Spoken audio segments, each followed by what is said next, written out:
Em relação aos crentes individuais, vejamos como é a sua ajuda. Consideremos o ministério do Espírito Santo em relação aos crentes sob duas categorias: a ajuda dele e o seu batismo. Jesus disse a seus discípulos que convinha que ele os deixasse, pois somente assim o Espírito Santo viria para ajudá-los.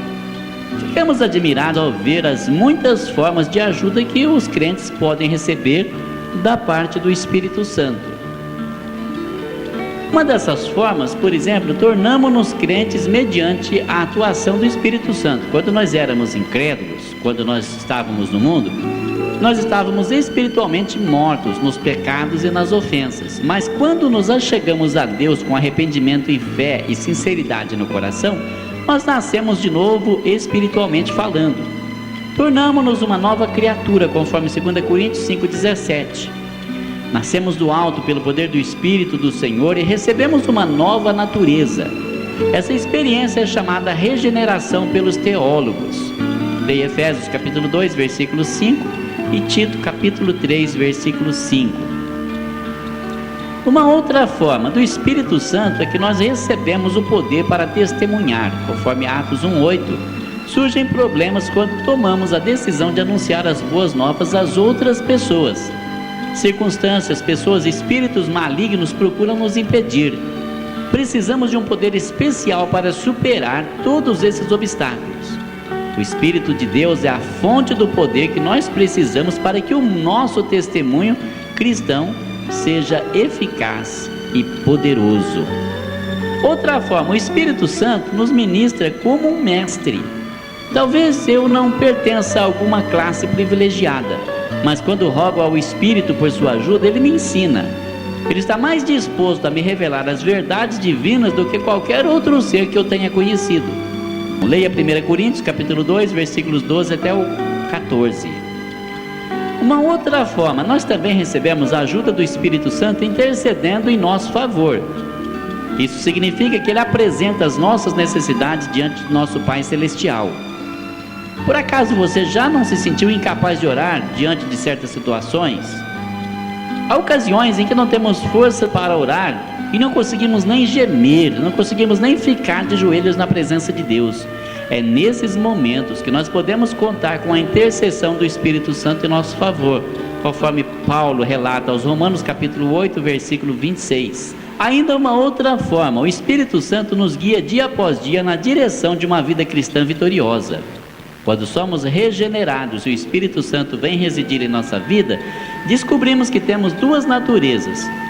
Uma delas está voltada para o que é natural, ou físico, ou o mal, e a outra voltada para o que é espiritual, ou seja, para as coisas de Deus. Descobrimos que o nosso corpo continua sujeito às tentações da carne. A luta pela qual então passamos entre o bem e o mal que há dentro de nós é descrito com muitos detalhes no 7º capítulo da carta de São Paulo aos Romanos. Nesse trecho bíblico, São Paulo escreveu: porque eu sei que em mim, isto é, na minha carne, não habita bem algum, e com efeito o querer está em mim, mas não consigo realizar o bem que quero. Romanos capítulo 7, versículo 18. Nesse passo bíblico, o apóstolo Paulo não levou em conta a ajuda que nos é dada pelo Espírito Santo. Mas no 8º capítulo dessa mesma carta, ele menciona o Espírito Santo nada menos do que 19 vezes no que tange à vida cristã vitoriosa. O controle do Espírito Santo sobre a vida do crente é o segredo da vitória sobre o pecado. O Espírito Santo está resolvido a nos levar ao desenvolvimento espiritual. Ele quer nos mostrar como podemos dominar a nossa natureza egoísta. O lugar e a importância que damos ao Espírito Santo em nossa vida cristã é que vai determinar o nosso caráter espiritual. O homem não nasce com hábitos pré-fixados. O caráter de um homem resulta dos hábitos que ele vai desenvolvendo mediante atos que ele repete a todo instante, ou a toda hora, ou em todos os dias. O caráter do homem natural que vive somente para satisfazer os seus impulsos físicos, ou seja, os seus instintos, é um espetáculo patético e deprimente. Mas o caráter do homem espiritual que permite que o Espírito Santo guie a sua vida é inteiramente diferente disso, conforme passamos a ver a seguir. A solução dada pelo apóstolo Paulo é a seguinte: andai em espírito e não cumprireis a concupiscência da carne. Gálatas capítulo 5, versículos 16. Tem ainda uma outra forma: o Espírito Santo produz em nós o fruto bendito da vida cristã.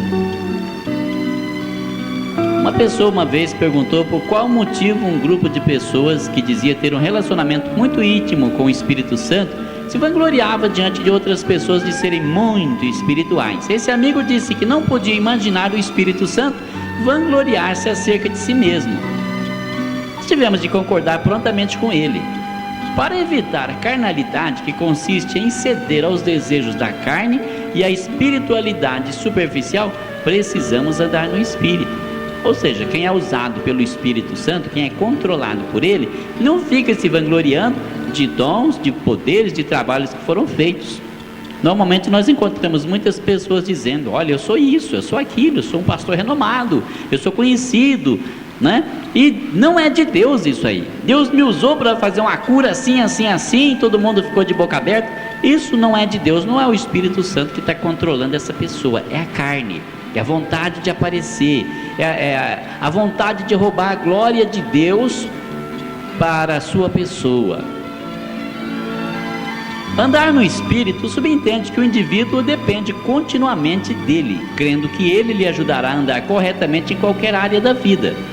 Apesar de nunca nos ser prometida uma vida caracterizada pela perfeição impecável, seremos maravilhosamente transformados à medida em que formos cheios e controlados pelo Espírito Santo. Ao invés de manifestar as obras da carne, conforme Gálatas capítulo 5, verso 19 ao 21, então passaremos a produzir o fruto do Espírito, como Paulo escreveu em Gálatas capítulo 5, versículo 22 até o 23.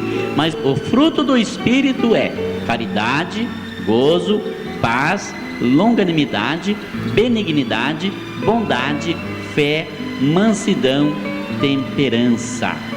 Essas qualidades, coletivamente intituladas fruto do Espírito, são características do Espírito Santo.